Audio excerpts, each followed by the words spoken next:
Hello and welcome back to the GSMC Sports Podcast brought to you by the GSMC Sports Network. I'm your host TJ Mabardi. Today is Wednesday, March 6th, and we have a busy show ahead. We are going to start off with the NFL franchise tag deadline that took place yesterday, so we have more of an idea of how some of this free agency drama is going to shake out. So we will be touching on all of that. Then in the second segment, we are going to be talking about the quarterback market for Baker Mayfield, who was tied to the Buccaneers for a lot of the offseason. A lot of it depended on the Mike Evans contract. They were seen to be very heavily attached in terms of the Buccaneers' plans, and now that Mike Evans has been signed, the question now lies with the Buccaneers on what will they do with Baker Mayfield. And then in the second half of the show, we are going to be switching to some NBA thoughts, where we will be talking about the two pretty crazy games last night that happened in the NBA, where both of the favorites from both teams in the Celtics and the Nuggets lost close games. And then finally, we are going to wrap up the show by talking about the finals contenders, and I will be giving my tier list for each level of that. Before we get into the show, though, just a reminder to like and follow wherever you may be catching up with us. For any of our live viewers, feel free to use the chat to make this show as interactive as possible and to help get your questions the priority they deserve. To use the link that is streaming across the bottom ticker, that is gsmcpodcast.net. Any tips or donations would be greatly appreciated. But on that note, getting into our first segment of the day, talking about the franchise tag deadline. We had a handful of moves. We had a handful of franchise tag moves themselves, and then we got some contract extensions as well from a couple different teams and players that were a little bit rumored to potentially be getting the franchise tag, and in turn got some longer term contracts done. So the final list of players that were franchise tagged, that is T. Higgins, L'Jarius Sneed, Brian Burns, Justin Madubuike, Jalen Johnson, Josh Allen, the Jacksonville one, of course, Antoine Winfield, and Michael Pittman. The Patriots also used the transition tag, which is not commonly used. They did so tagging Kyle Duggar. All of these I talked about for the most part on the show yesterday. As we were going live, a bunch of these were breaking, so now I've had a chance to sort of sit back and look at the big term picture. The one that I did not have a chance to talk about yesterday because it took place after the show was the Colts franchise tagging Michael Pittman. I really like the move for them in this instance. I think that Pittman has been a very underrated receiver for the Colts for the past handful of seasons, and I think that it's really important. He is just a pro's pro, and what he does for the Colts is provide a really solid weapon for this quarterback room that is a little bit young and unproven. Of course, they are hoping that Anthony Richardson, in his second season, he can take a step forward. He spent most of last year injured, but the little bit that we did get to see from him, he really flashed. Gardner Minshew is now a free agent. I don't imagine that they are going to be bringing him back. So I think that now it is time for Anthony Richardson to really take over the reins, show off what he has, and having somebody like Pittman in the building can really help to solidify that group. Now, Josh Downs is also a tremendous receiver as well, but he's just a little bit younger and definitely a little bit more unproven, although I think that he is a great talent as well. I think that between the two of them and having Jonathan Taylor, Anthony Richardson should be in good position to make a nice step where, I think that he had a lot of doubters coming out of college. He really started coming on in terms of the media hype later in the cycle, in terms of leading up to the draft. there was a lot of unproven, and that goes back to some of the film that he showed at Florida. But I definitely believe that the talent is there. It's just a matter of putting it all together, hoping that we can get a healthy season from him. And I think that bringing back Pittman was the right decision for that. As for the rest of the names, I know we talked about them on the show yesterday, but there are really two groups when you look at this list of franchise tags. There are those who are expected to be back with their teams for the 2024 season and those who could still be traded. So I think that Madubuike, Johnson, Allen, Winfield, and Pittman will all be back at their destinations when the 2024 season starts. It gets a little bit murkier with L'Jarius Sneed, Brian Burns, and T. Higgins, where they all still could be moved despite being tagged. So we'll start by talking about some of those guys. We will start the conversation with T. Higgins. I think that he is probably the biggest name. I don't know if I'd necessarily say he's the best. I think that L'Jarius Sneed is probably better for what he does. But T. Higgins at a very important position, of course, being a wide receiver, and not having him on the market makes this a little bit interesting because of the fact that when you look at the Bengals here, they are not too far removed from that Super Bowl appearance that they had in the 2021-22 season. And I think it's still very possible that long-term they could come to a contract agreement with him, but they also are going to have to pay Jamar Chase. I would, and this isn't too much of a hot take or anything, I would 10 times out of 10 prefer to have Jamar Chase over T. Higgins, and the fact that you are going to have Joe Burrow's contract kick in for his contract extension, and he's going to be upwards of $40, even $50 million as the years come on. And I think that wrapping up that much money in 3 players at 2 positions is just a really risky game to play. We saw the step back that their defense took last season after they lost both of their starting safeties from that Super Bowl team in Von Bell and Jesse Bates. And Jesse Bates specifically is a tremendous player. He had a great season with the Atlanta Falcons.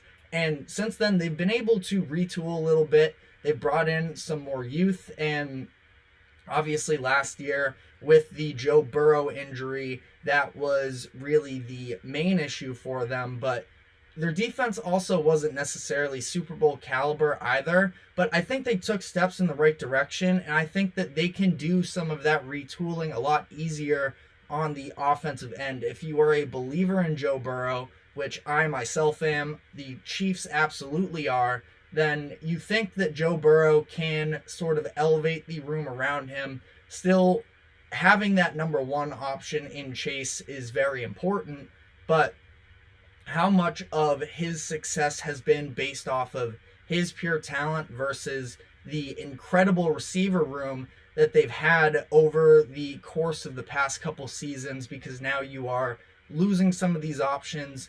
You lost your tight end, Hayden Hurst, the other offseason. So now as the contract jumps for Burrow, he's going to have to do more on his hands. And I think for them, their best option is probably to run into next season with T. Higgins just playing on the franchise tag. I don't think that they're far from contention, but in terms of that long-term deal, I have some concerns there, especially because we saw Joe Burrow's career got off to a rough start, specifically not because of how he played, but because of the offensive line that was blocking for him. And he tore just about everything in his knee in his rookie year despite good play. So I think there are other, areas on the roster they should be looking to invest into. The Bengals have talked about the idea, not necessarily openly about the idea of trading Higgins, but their director of player personnel, Duke Tobin, did not shut down the trade rumors like he did last offseason. he was a little more open-minded about it. He said he didn't want to get into hypotheticals or anything like that. So he acknowledged as well, and I think that as NFL fans, we can acknowledge the Bengals are absolutely a better team with T. Higgins on the roster. It's just a matter of, do they feel like they should try and capitalize on some value here, or is the true value in trying to put a contender together for the upcoming season? That's where I personally land, but they got out early in this cycle to franchise tag T. Higgins, almost to let teams know that the phone is open. They were very clear about their intentions in terms of not letting him hit the open market. If you want to get him, you got to call them. So I thought that that is an interesting conversation around the Bengals and that decision. L'Jarius Sneed was given the non-exclusive tag. This was reported about a week or so ago. It didn't officially take place until yesterday, but this means that he can essentially still negotiate with other teams. They are trying to still work out a deal between him and the Chiefs, but it seems like more likely than not that they are going to move on from him. And it's also been reported that the Chiefs may be willing to accept just a second-round pick for him, which is a little bit surprising to me because Sneed is an incredible player. Now, they have Trent McDuffie coming up the ranks, had an incredible sophomore season for them last year. So they have some help on the back end of the defense as it is. So perhaps that is part of it, and they're just looking to get anything that they can. But I feel like selling low on Sneed is something that would be a little bit interesting. But if that is the case, that a second round pick and maybe a day 3 pick as well, but not trading a first rounder, there are a handful of teams that I think should absolutely get on this. Specifically, I'm looking at a couple franchises that are aspiring playoff teams that are a little bit younger and have some cap space.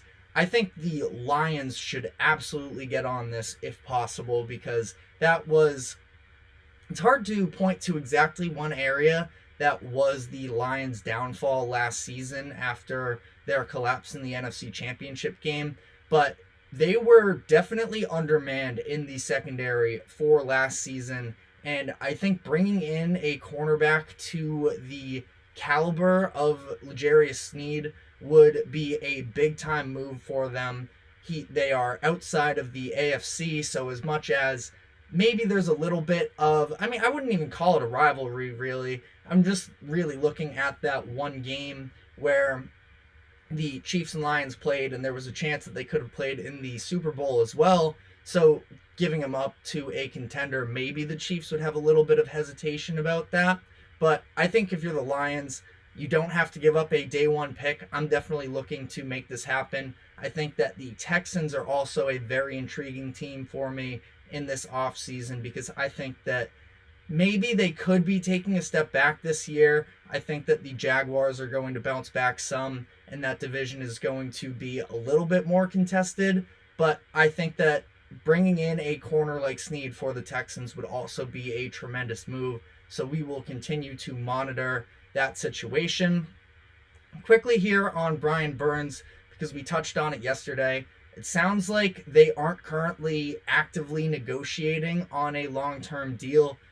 Of course, the Panthers say they want to when they make this decision to franchise tag him, but it just seems like it's gotten really messy here. It's been really poor management from the Panthers on this. They are not going to get anywhere near the value that they potentially could have gotten for him during the 2022 trade deadline, where the Rams reportedly offered 2 first-round picks and a second-round pick, and yet they stuck it out with him for what, really? He's still a good player. He had a little bit of a down season in terms of the statistics this past season, but ultimately they were nowhere near close to really competing anyways. The fact that they turned down that offer a couple years ago really is mind-blowing to me, and now they're going to have to sell him for 75 cents on the dollar, something like that. there's just less control around his contract now. He wasn't quite as good this past season as he has been in the past. Still a very good player. Still somebody that if I am, looking to add an edge rusher, he could be a very valuable player. But they're not going to get an offer worth multiple first-round picks. I can say that with the utmost confidence. Prove me wrong, I guess. But as for some of the other interesting moves within the group of players that were franchise tagged, you had Josh Allen of the Jaguars. They were able to get him on a little bit of a discount, actually. I wasn't sure where he was officially going to be listed in terms of positioning, but they got him classified as a linebacker as opposed to a defensive end, which actually dropped his price a little bit. So not bad for them in terms of this upcoming season. I know it's only, a few $1,000,000, but hey, whatever it takes to cut costs, you can't really complain about that. The team feels like they are confident in being able to get a long-term deal done with him. It's just a matter of how much annually is he going to be asking for. Last season, he was tremendous, especially when it comes to finishing the plays. 17.5 sacks is ridiculous. That does make it a little bit difficult to come to an agreement on a contract year. To put up those types of numbers definitely makes you a very expensive commodity. And I think that it's a good thing that they got out ahead of this and tagged him, because it would have really driven up his price. But, if you're the Jaguars here, you're asking yourself, do you think that he can continue that level of production? I personally do believe so. I think he's a phenomenal player. I don't know what his relationship is like with Trayvon Walker, but I think having a homegrown guy that's been a home run for them up to this point through the first year of his career, it shows your organization. We reward the homegrown talent. Maybe him and Walker, he can help grow with Walker over the next few years. Walker is going to be a free agent in a couple seasons now. We're seeing some strides from him. How much can Josh Allen help him? So I definitely think bringing him back is in the team's best interest.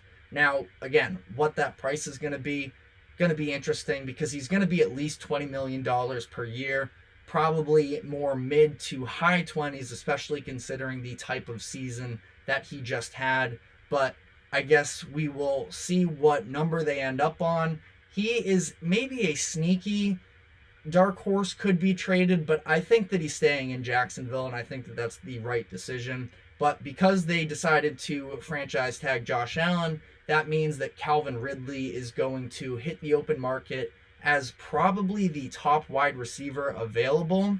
So we will sort of see the repercussions of that. I think that the Jaguars, while they don't necessarily have an elite receiver one, they have surrounded Trevor Lawrence with a handful of viable options at the receiver and tight end position. So I think that ultimately, if they lose Ridley, it was nice getting him in for the season and testing him out.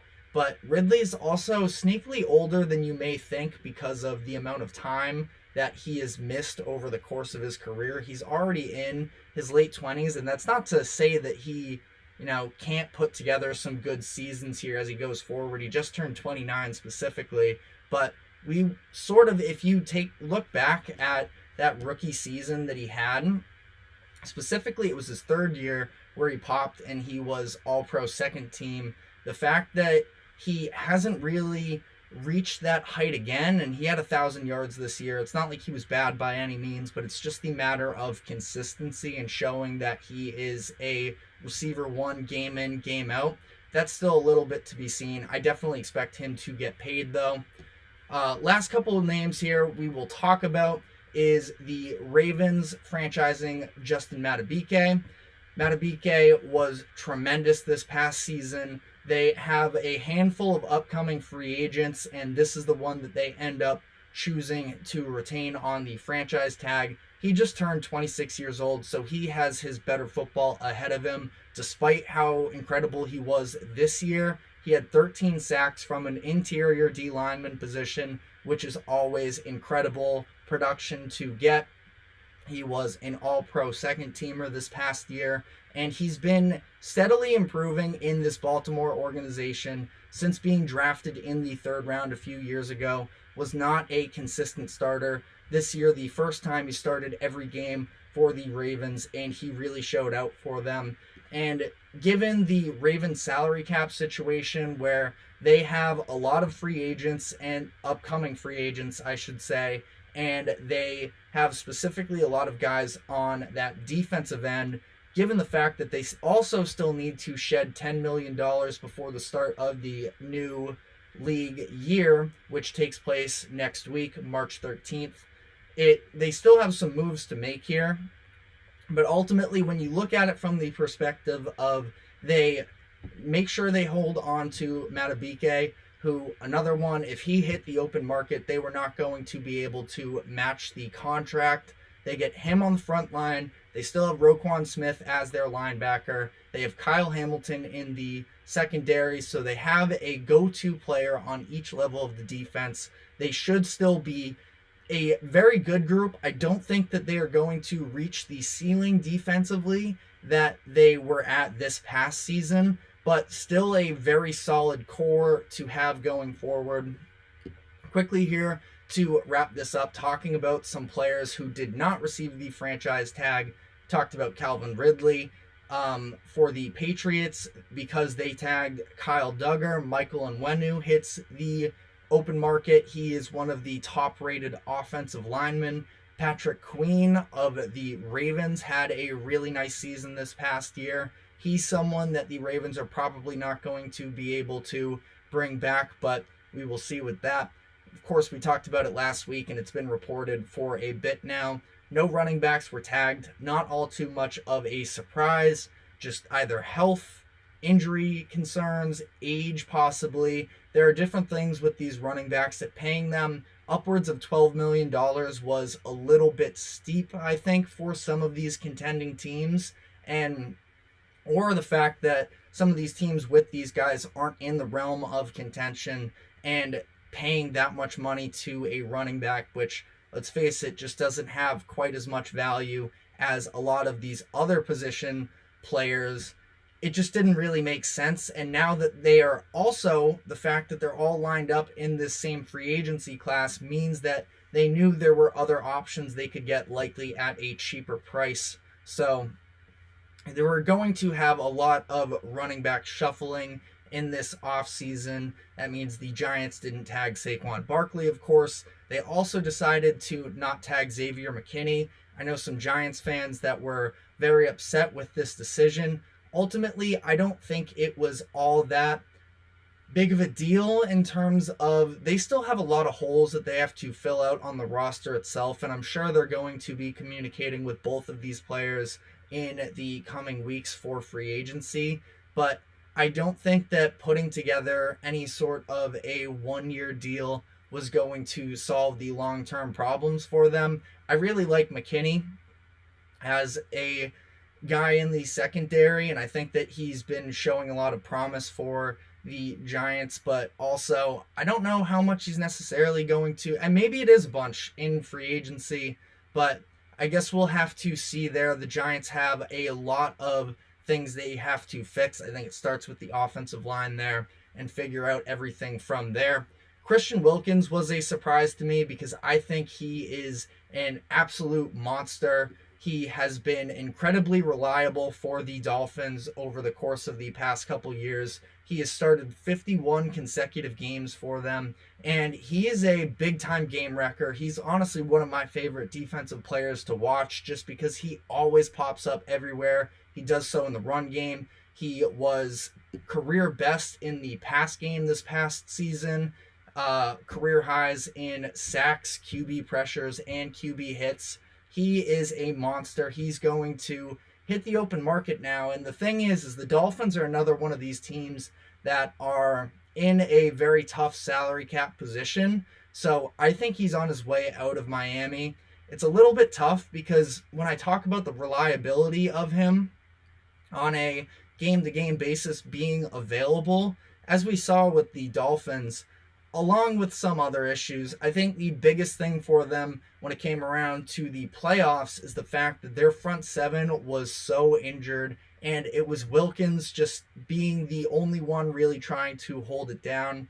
They went out, they invested into Bradley Chubb at the deadline in the 2022 season, I believe it was. Chubb has dealt with injuries throughout his career, and he's a very talented player as well.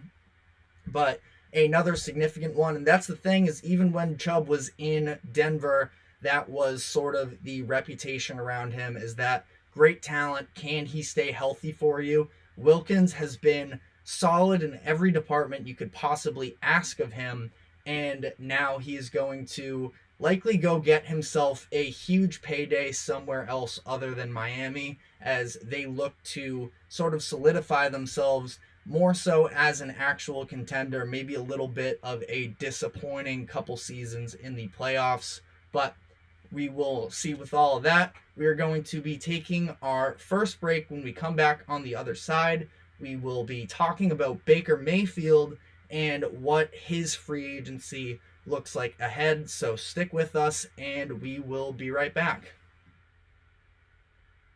I feel like I'm losing my mind. Is everybody in the world blind? Please, Lord, give me a sign, a sign. I feel like I'm losing my mind. Is everybody in the world blind?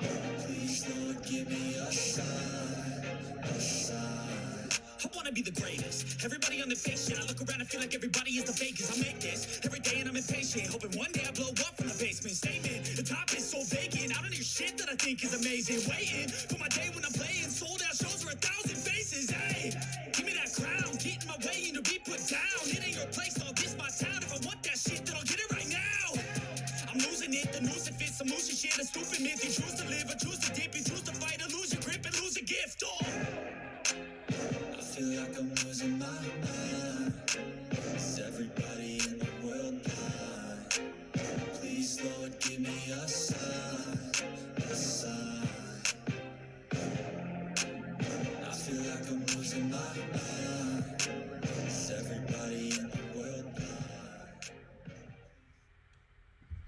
Welcome back to the GSMC Sports Podcast. We just finished up talking about sort of the roundup about the NFL franchise tag deadline. Now we are going to be moving on to one particular case, and that is of Baker Mayfield. Now, while the Buccaneers weren't actively involved in, well, they actually were actively involved in the franchise tagging because they tagged Antoine Winfield earlier in the cycle, but that also left questions about Mike Evans, who of course has been with the Buccaneers, has been the star receiver for them for the past decade, coming off of a second-team All-Pro selection last year. Despite being 30 years old, he put in one of his best seasons of his career with Baker Mayfield. Now, Evans, 2 years, $52 million. That is a great price for somebody entering his age 31 season, and that is obviously a very convincing pitch to stay in Tampa Bay. But earlier this offseason, he also talked about the fact that he was going to consider whether or not he was going to stay, also based off of how they handled the quarterback position, whether or not they were going to keep Baker Mayfield in town. And he ends up making this decision, signing with the Buccaneers, despite having some question marks still around what they are planning on doing. As far as Evans in this specific deal, again, $26 million per year is pretty hard to turn down at this point if you're him. He has already won a Super Bowl with the Buccaneers, and if they're paying him, I love personally when we get to see the franchise players stick around for a longer time. I mentioned this specifically yesterday, but quarterbacks is one thing where there's obviously so much emphasis on that position. Teams will do anything to keep their guy. They will knowingly overpay the quarterback. but to have a receiver, especially the caliber of Mike Evans, stick around for as long as he has, I think that it's just a really cool thing that we get to watch unfold, and it's a lot more rare, obviously, nowadays, and I thought that it was just a little bit of a special feel-good thing. Buck for life. He posted on Instagram, fire the cannons. He posted the Wolf of Wall Street, I'm not leaving clip. So pretty cool stuff, but this of course does lead into the question marks around what is going to happen here with Baker Mayfield. It does seem like they are trying to keep him on board. They brought back Mike Evans, and after Dave Canales, the offensive coordinator for the Bucs last season, was hired by the Panthers for their head coaching job, they brought in Liam Cohen, who was previously with the LA Rams in the 2022 season, where Baker ended up there for a period of time after being cut by the Panthers. Baker was in a tough spot in his career at that point. Things really soured with the Browns. I still feel like he was done a little bit dirty there for the level of franchise that the Browns had been for decades. To have him play through the shoulder injury that they did, and then when his play dropped, they fully blamed him. You know, I think he gave his everything there. Now, I'm not saying he's a tier 1 quarterback, but I do think he is very solid. He ends up in Carolina, which, as we all know, has been very much a mess over the past few seasons, and he ended up with the Rams for a little bit there. He only played in 5 games, but he led that legendary drive on primetime football at one point. I believe it was Thursday night. Forget who they played, but he drove all the way down the field, had that little moment, showed everybody he is still capable of doing big things, and he was reportedly very well liked by the roster as a whole. He developed a good relationship with Cohen at the time, and Cohen then moved on from the Rams last season. He went to college football. He was the offensive coordinator and quarterbacks coach of Kentucky.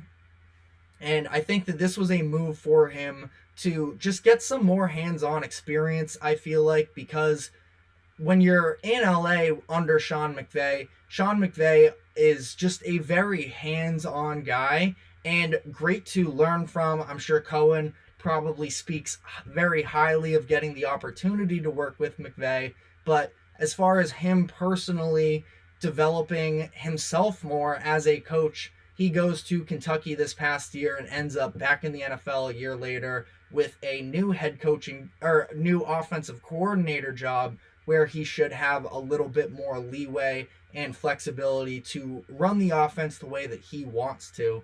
And after he accepted the Tampa Bay job, he spoke about how easy of a decision it was and talked about the opportunity to work with Baker Mayfield again. They developed that nice relationship through their time with the Rams, and he was really glowing about Baker as a whole, about the type of player, quarterback, and leader that he is, and somebody that he wants to surround himself with players such as Baker Mayfield.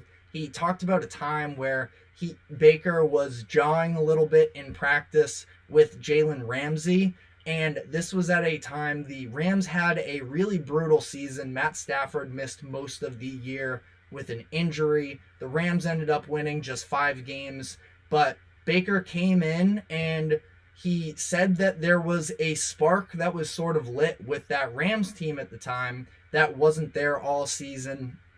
Baker obviously comes into Tampa last year and posts a handful of different career highs. And I think that, now we're at this point here. It was career highs in passing yards, touchdowns, and completion percentage. So he had himself a big year and set himself up in position for getting a payday. Now, when you look at the overall market for quarterbacks that is out there currently, we talked about this yesterday with the Russell Wilson situation, where there aren't tons of options for free agent quarterbacks. You have the Vikings, Falcons, and Raiders, who all definitely need starters. And then there's that next tier of they could potentially go out to get a veteran guy. That includes the Patriots, the Steelers, the Titans, the Giants, the Saints. I think that a lot of those are unrealistic, though. The Steelers have already, a couple times there have been reports coming out, as much as they've been linked to some of these other guys, that they are not looking to bring in a veteran quarterback. The Giants just paid Daniel Jones last offseason. I know he spent a lot of the year hurt, but it would be, I think, difficult for them giving Jones all this money to then go out and pay the price that is likely going to be Baker Mayfield in free agency.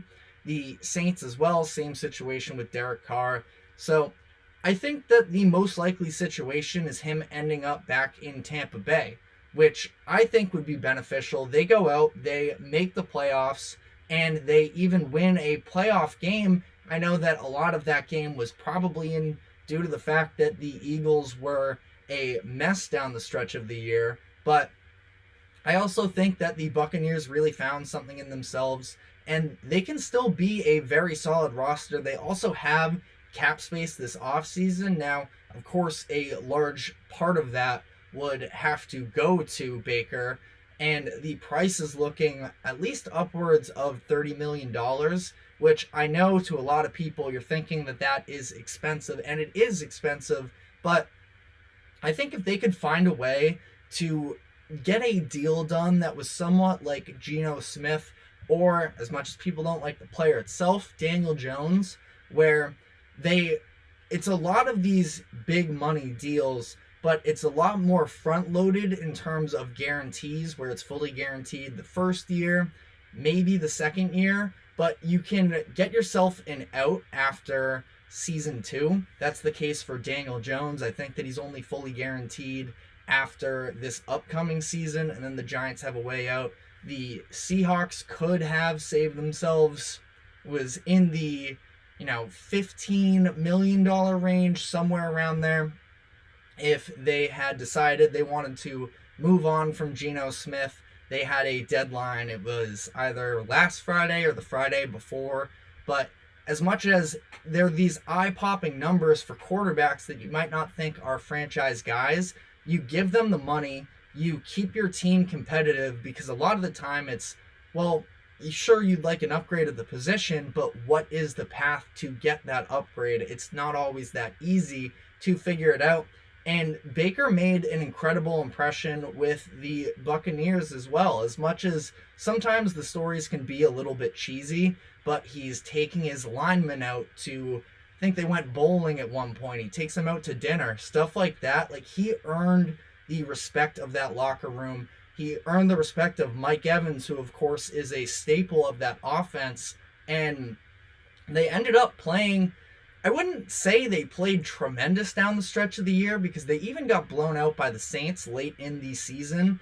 But I do think that they're still in a position in a pretty weak overall NFC South division that they could very easily find themselves in position to host a playoff game again.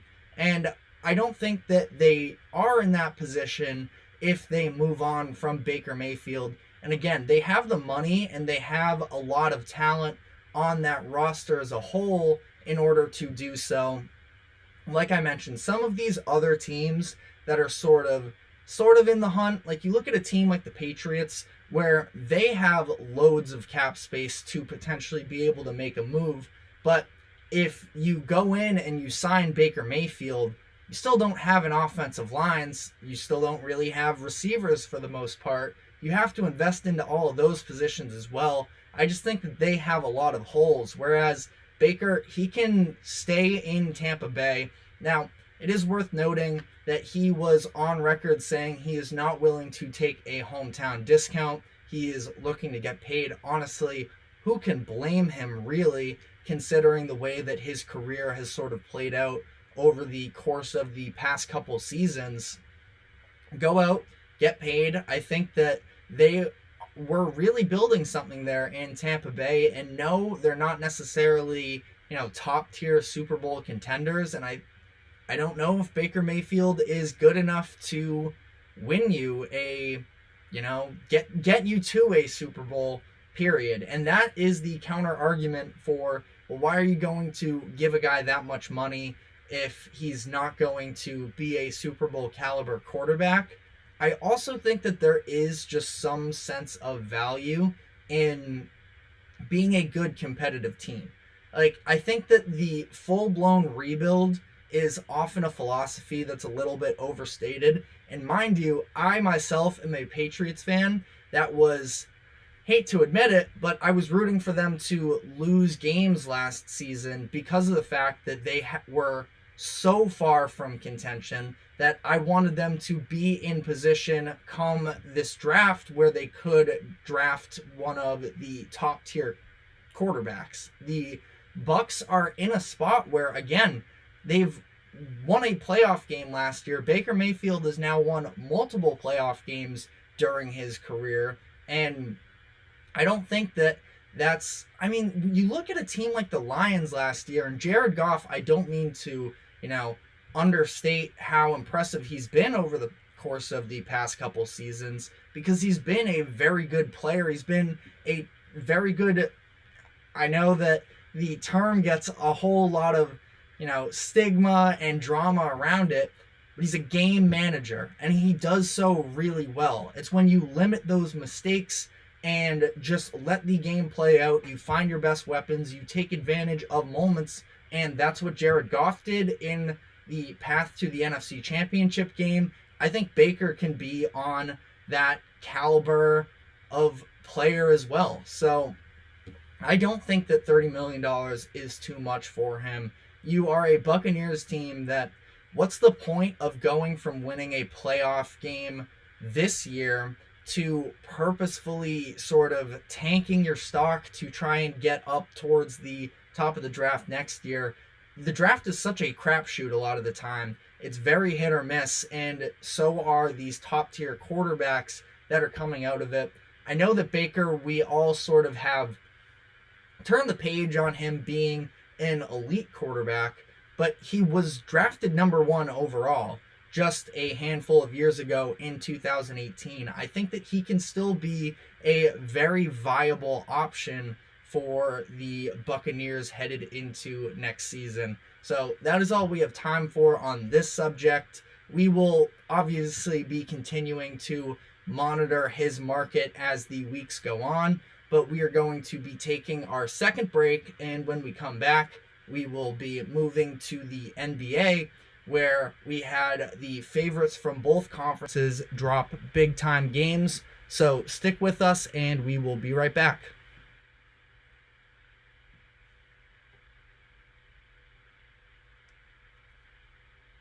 For the best and latest podcasts available anywhere, go to the podcast app on your cell phone and type in GSMC to access free content-rich podcasts on health and wellness, book reviews, sports, entertainment, relationships, social media, movies, technology, finance, and even weird news. Subscribe and download the GSMC Podcast Network's family of shows, available everywhere podcasts are found.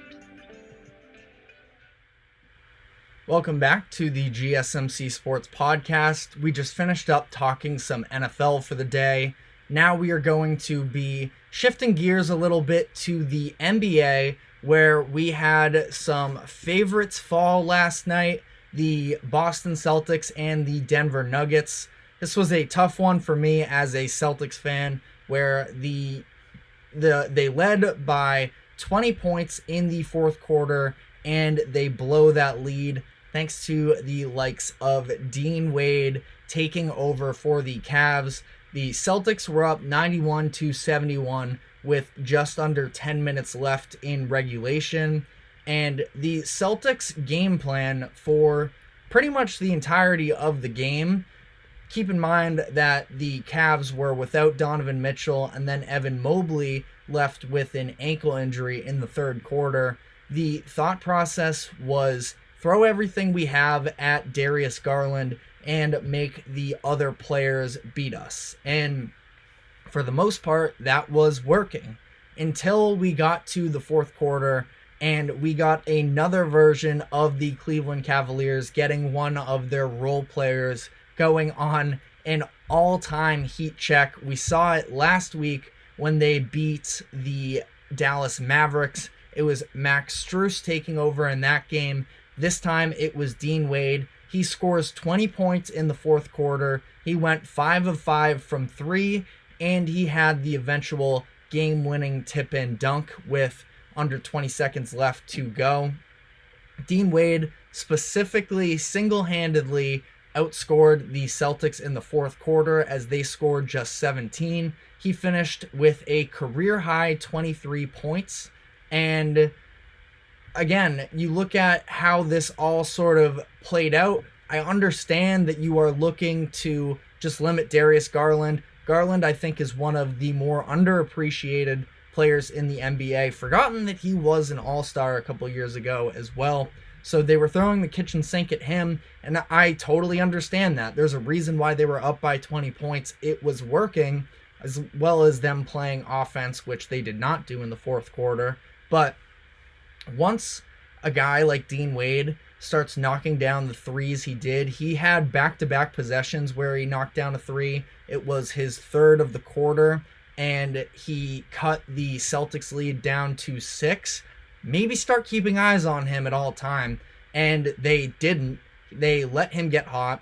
They let him get red hot. And they also, not just that, but they took their eyes off of him on that final possession where, off of a Darius Garland missed layup, he came crashing in from the perimeter. Nobody boxed him out, and he got that tip-in dunk to eventually win the game. So, I mean, this was a tremendous performance by the Cavs. You have to give them credit for what they did here. They went 7 of 9 from 3 in the fourth quarter. That is actually the exact mark that they went in the comeback win that they had against the Mavs. Wasn't quite as drastic. That one was just a 10-point lead, something along those lines against the Mavericks. And they had one of those guys goes 5 for 5 from 3 in that game as well. Of course, it was Strus, including the game winner. So a very similar script for the Cavs in this game.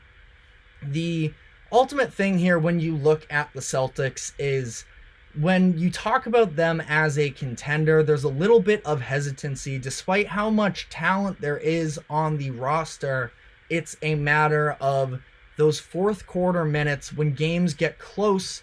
Can their offense be nuanced enough to not just be 3 reliant? And I don't think that they've shown that they are just 3 reliant this year, but it was a really ugly fourth quarter for them. Like I mentioned, just 17 points. Tatum, for the All-NBA player that he is, he was just 1 of 11 in the second half.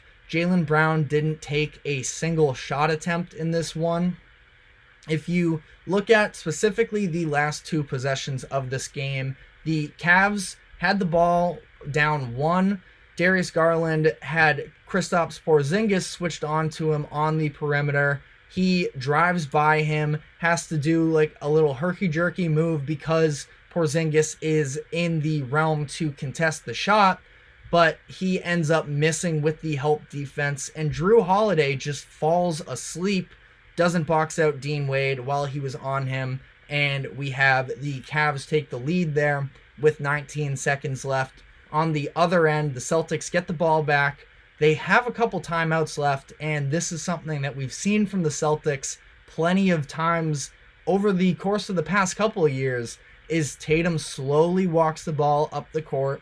He takes too long to get into his action, and he ends up shooting a tough fadeaway from the elbow. That ends up missing. The refs do initially call a foul on Darius Garland, but upon further review, after the Cavs challenge it, it gets overturned.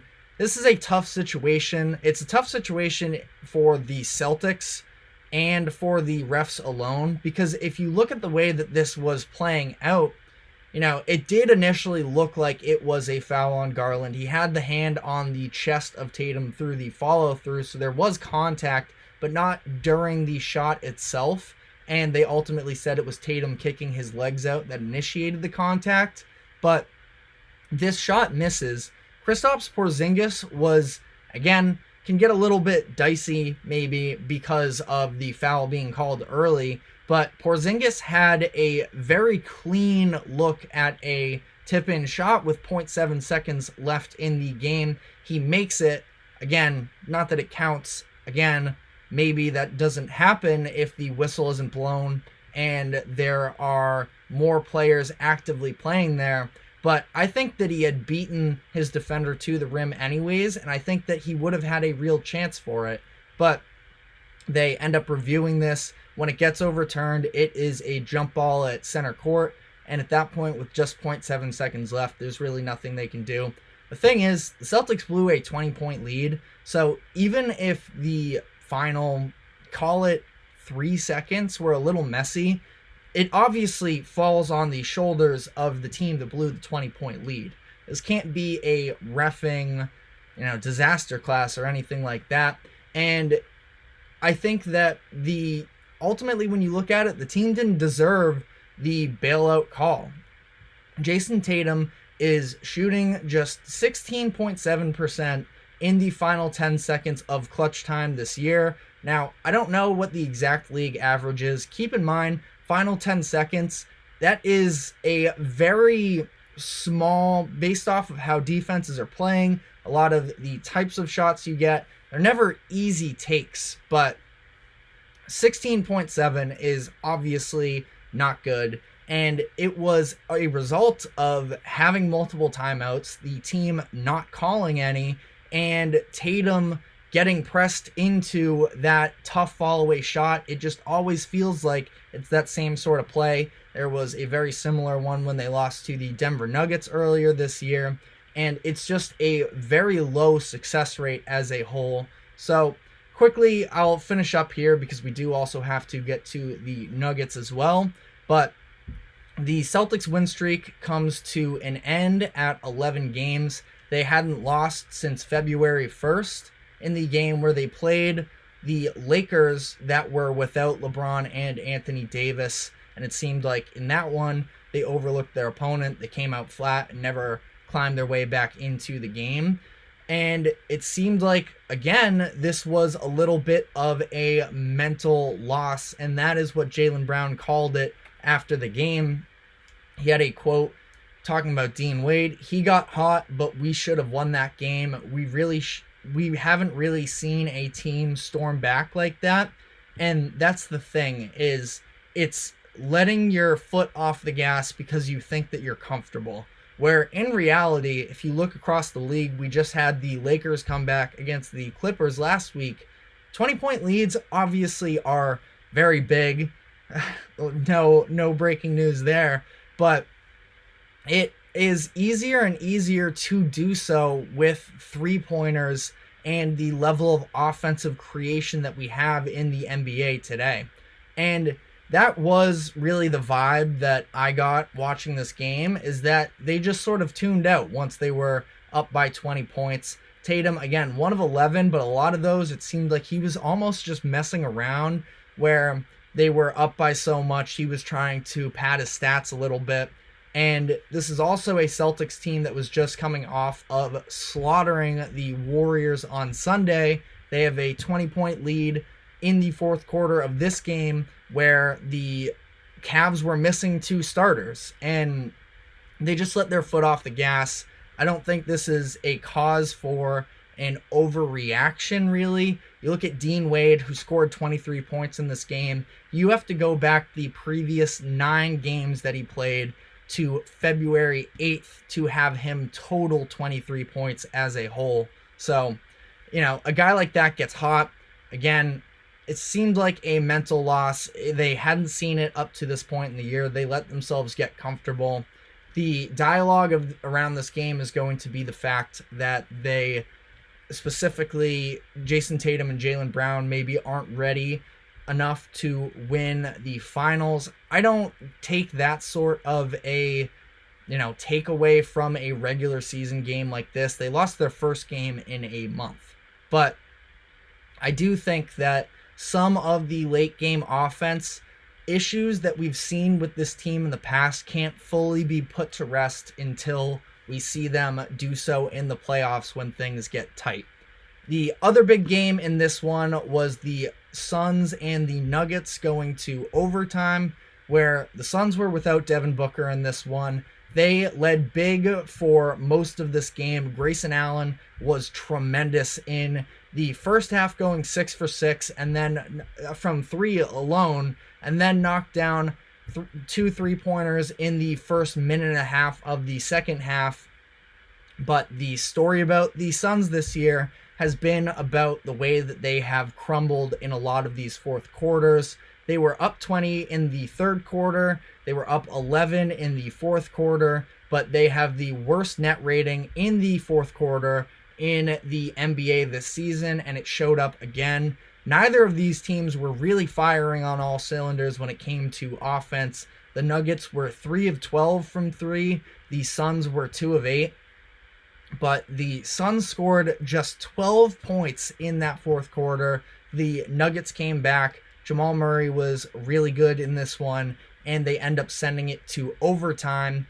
And in overtime, it was Kevin Durant, who was 10 of his first 30, so it wasn't necessarily a great shooting night. I defend that, actually, because of how you look at how that game played out, and missing Booker, we'll get into that. But Bradley Beal as well, who was also really struggling in this game. He started making some plays for them, and the two of them scored or assisted on every point that they scored in overtime.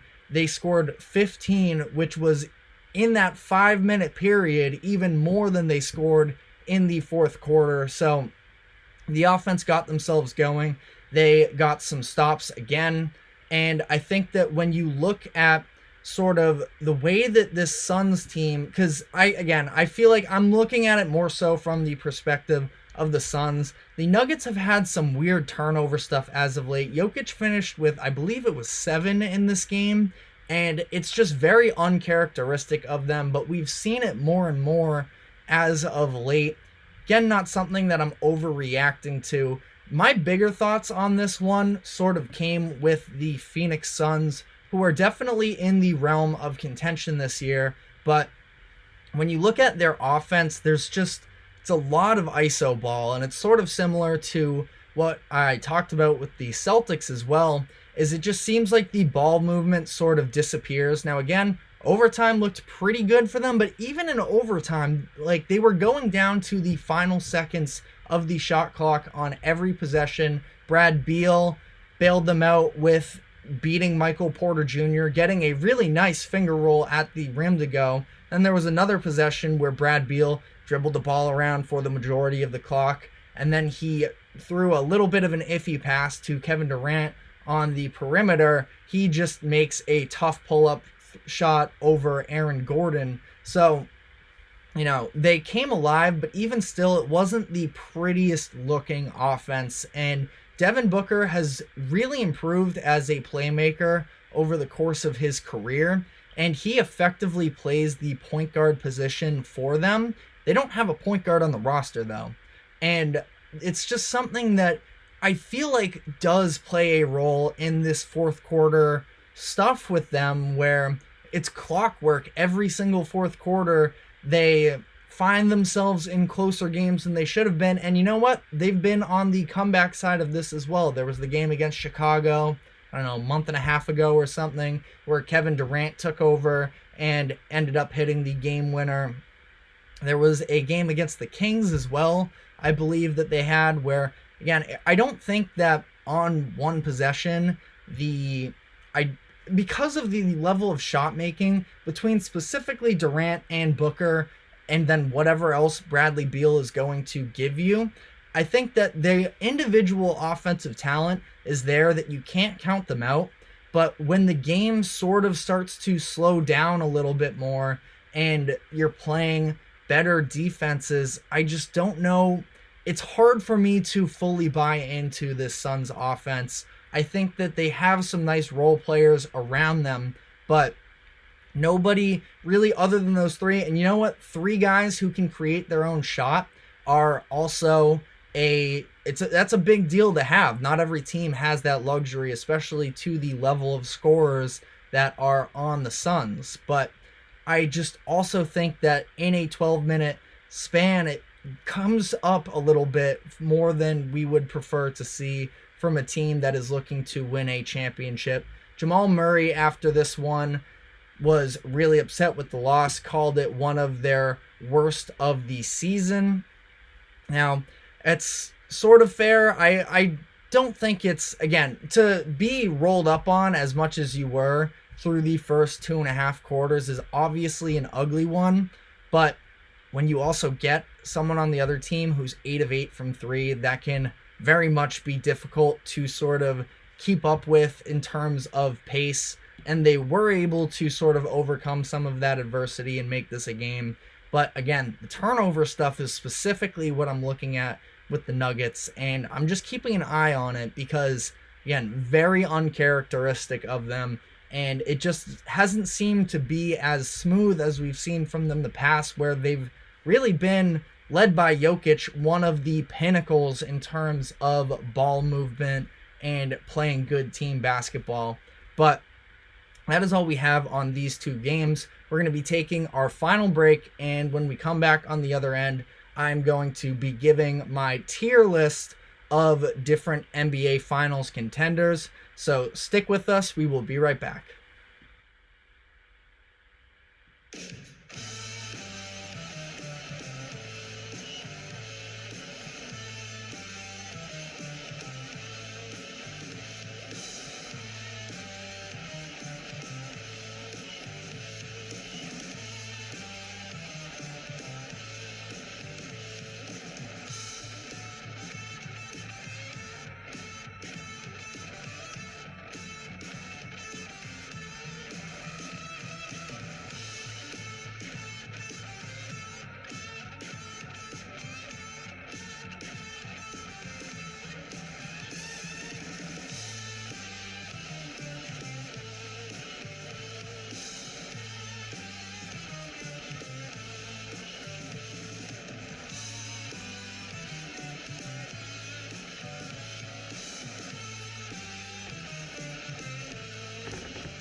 Welcome back to the GSMC Sports Podcast. We are headed into our final segment of the day, talking about NBA contenders, and I will be giving my list of different tiers. I have 3 different tiers, and I have some honorable mentions, if you will, as well, but I think that there is a clear set of groups. Again, clear, we are still in early March, so a lot of things can change. But as it currently stands in terms of my confidence level with these different teams that they can make the finals and then win it all, the first tier I have are the Celtics and the Nuggets. Now, I'm going a little bit chalk for this one, but I do think that they are the clear-cut best teams in each conference. Now, as we saw last night, I'm not quite as high on the Cavaliers necessarily, but they are... that both of these teams in the Celtics and Nuggets could be a little bit vulnerable if certain things don't go their way, if they don't correct certain mistakes. And I think that it's not foregone conclusions by any means that both or either of these teams are going to make the finals, but I think that they are definitely the class of the NBA in each conference. It is far and away the most likely finals matchup. The Celtics are the odds-on favorite at plus 230, according to DraftKings, for winning the finals. The Nuggets are second at plus 450. I think that, again, you can look at some of these regular season games and tear them apart because we are...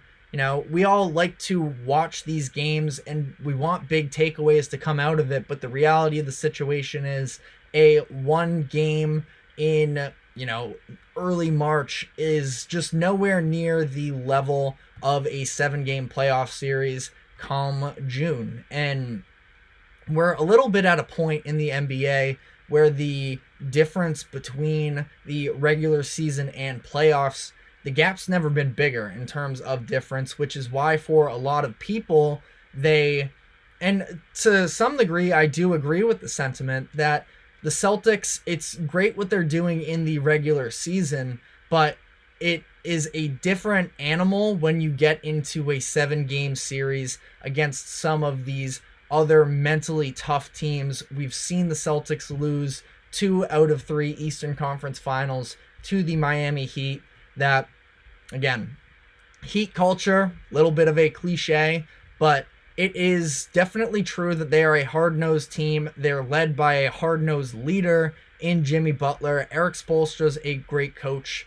And, I think for the Celtics here, they should be the favorites, at least in the Eastern Conference. The fact that they're quite as far ahead of the Nuggets as they are, I think is maybe a little bit extreme. But these are the 2 teams in the NBA that easily are the best chances to win the finals, in my opinion. I have just one team on the second tier. That is the LA Clippers. Now, they have not looked quite as great since their phenomenal 2-month stretch that they had in December and January, where their offense was the best in the league. The thing is, their defense still sort of stood out a little bit in terms of not looking great. They have some individual defenders that you still have to have some level of faith in that they can ramp it up come the playoffs, specifically talking about Kawhi Leonard and Paul George. Look, James Harden at this point, and losing Russell Westbrook for however long he's out too definitely doesn't help that by any means. I know that Russ is a very polarizing guy, but he always gave the effort on the defensive end. Harden, I think that one-on-one, he still gets abused. And we saw that in the Lakers comeback last week, where the Lakers were trying to pull Daniel Tice out on the perimeter. Ivica Zubac was out in that game. It was either him or James Harden every single possession and working from there. The issue with the Clippers, I think, on the defensive side of the ball, still don't feel great about their size. Now, Zubac, Tice, and Plumlee, they're all fine players. They all hold very similar roles in terms of the offense. James Harden, of course, loves his centers.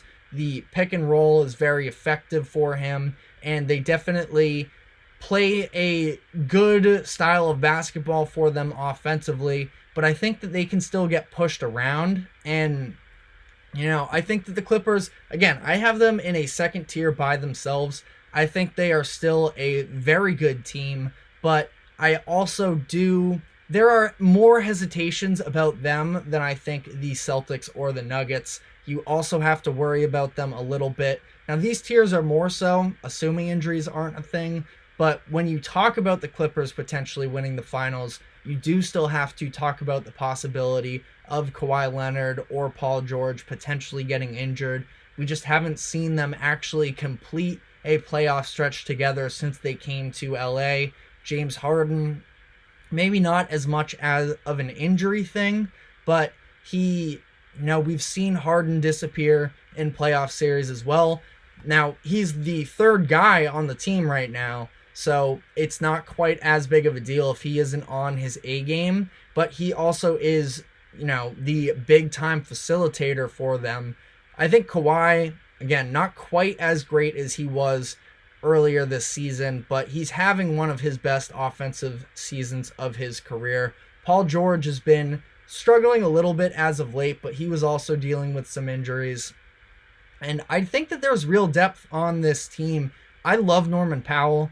I think that he should be a prime candidate for Sixth Man of the Year. He gives you everything you could ask for on offense off the bench. Without the ball, with the ball, he does what he needs to. He's not asked to do all too much, but he was a part of that Toronto Raptors championship team in 2019. Not that he was necessarily a prime guy for them, but he was on the roster. I think you can trust him with big time minutes. And again, the bigs are nice. The defense is what I worry about with them when it looks for a matchup. As it currently stands, they would be playing the Pelicans in a playoff series, and Pelicans would be interesting because they are a very physical team on both sides of the ball. We saw the Pelicans come back and beat the Clippers. It was a month or so ago when Zion just started bullying the Clippers inside, getting to the rim anytime he wanted, had a big fourth quarter.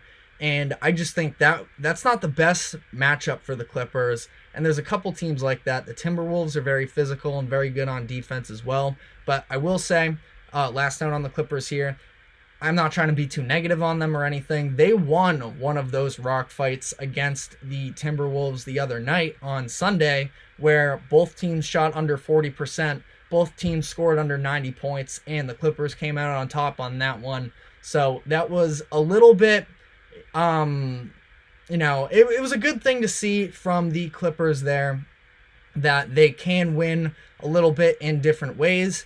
And then the third tier that I have includes the Phoenix Suns, Milwaukee Bucks, Miami Heat, and Minnesota Timberwolves. Now, I will address some of these teams that I did not include in a minute, but as far as these teams, I think that these are the groups with the ceiling that we can actively see. They are playing some of their best basketball as of late. I know I was just a little bit negative on the Suns in terms of the late game stuff with them in the last segment. I do still think that reigns true. That is my biggest concern with them. But you have to imagine Devin Booker, Kevin Durant, Brad Beal, if they're all playing at their best, they are definitely a very difficult team to play. I didn't talk about Jusuf Nurkic in that last segment where we talked about their game versus the Nuggets, where he fouled out with a couple minutes left in regulation there. Nurkic has been a huge revelation for them. He's another guy that he hasn't been very healthy down the stretch of the past handful of years, but he's having a very nice season, extremely effective on the boards. Now, I know there are some Suns fans that are not thrilled about the level of defense that he plays, but I think he at least counteracts that with being the rebounder that he is. And also, he's fourth on the team in assists, and we saw it last night when they were playing. He gets the ball down low, and when he needs to pass out, he just makes the right decisions. Now, he's maybe leaned on a little bit more than Suns fans would prefer in terms of making decisions. He's your center. He's not a Jokic-level center, of course, where he's one of these top passers in the league as a whole. You ideally take a little bit off of his plate in that sense, but I do still think that he is a very nice player for them. And then, their top 7 guys are very solid. Again, injuries are a big concern with them, but Grayson Allen is having a tremendous season for himself. I know that he cooled down the stretch of that Suns game last night, but he's around 50, 40, 90 this year. And then Royce O'Neal was a decent pickup for them as well. Bol, the little bit of revelation that's going on there. I feel like I got to watch him closer to see what's actually going on with him. But definitely a Suns favorite there. Other teams here, the Bucks, I've talked about them tons on this show. I really think that the defense they're playing right now is encouraging as a whole. Undefeated coming out of the All-Star break, allowing under 100 points per game. That is nowhere near the level of what we saw from them earlier in this year. And they're starting to shape up into more of a contender by the day. I think that once they fully get on the same page here, you still feel like there's something that could be unlocked in terms of the Lillard-Giannis two-man game. If that happens, watch out. But they are definitely on a good pace as it currently stands.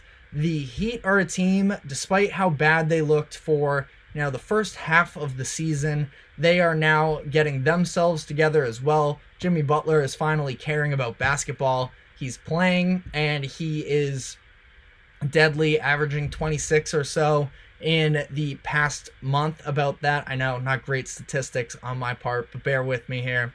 But I think that they are definitely finding themselves as well. The Terry Rozier numbers are still maybe a little bit concerning. His efficiency has just been really bad since coming to the Heat, but that's an example of something where if they can possibly unlock that, it adds another dimension to their team. Tyler Hero is somebody that a lot of people just wrote off this past offseason, but he can be a big-time scorer for them as well, for a team that at times, obviously, a lot of the time they drag other teams into the mud and they play these defensive matchups, and that's sort of how they win basketball games.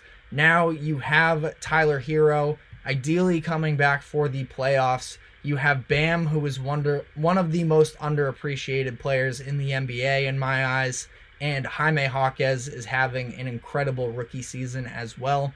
So the Heat are definitely real threats. And then last team I have here is the Timberwolves. They're a little bit fringe to me. Their defense is still really good. I know statistically they've taken some steps back in recent months, but I do still think that the defensive ceiling with them is there. It's the late game offense that sort of worries me a little bit. Very reliant on Mike Conley, and I like Mike Conley a lot. It's just the looks that they get on offense in those crunch time minutes really aren't quite as great as you would want them to be. Anthony Edwards is tremendous, but he's still very young into his career. You have Karl Anthony Towns, who we know the spacing that there is with him. We know he was an all-star this year. My opinion, Sabonis should have been over him, but that's neither here nor there. But I just don't think he can take advantage of mismatches the way that he really should. And, they have some flexibility as well, because if they want to go with more offense, they can take Gobert off the floor. They can put in Naz Reid as well. So they got different options. I don't know how many decision makers with the ball that they really have at an elite level. And I think it leads to their offense getting a little muddied up in the end of games. So quickly here on the snubs. Now I almost put a tier 4 for the sake of this exercise. One thing I am personally working on is trying not to be too inclusive. Realistically, if the Knicks, Mavericks, Cavs, Sixers, Lakers, or Warriors won the finals, I would be surprised. And that's sort of how I did this exercise. Now, Knicks' ceiling, if they're fully healthy, could definitely be in that realm, but they haven't been healthy, and it doesn't really seem to be getting much better from that perspective. If they had gotten to play the second half of the season all together, maybe they could have built up some momentum, but I think that it's a concern for them. Jalen Brunson just went down. Luckily, nothing too serious, but he went down this past weekend as well. The Mavericks defense is just brutal right now, and there are talks about Jason Kidd and his job security there in Dallas. Sixers, it's Embiid or bust, but even with Embiid, injuries are an issue. And the Lakers and Warriors, the sleeping giants that, you could see it because we've seen it in the past, but I think we are just past the prime years of contention. But that is all I have for today. Thank you very much for tuning in to the GSMC Sports Podcast. Thank you very much to the GSMC Sports Network for allowing us to host this show. Just a reminder to please like and follow wherever you may be catching up with us. Helps us out a lot. Stay updated on this show as well as the rest of the great shows here at the GSMC Sports Network. And we will be back tomorrow at 2 o'clock. So we will see you guys then.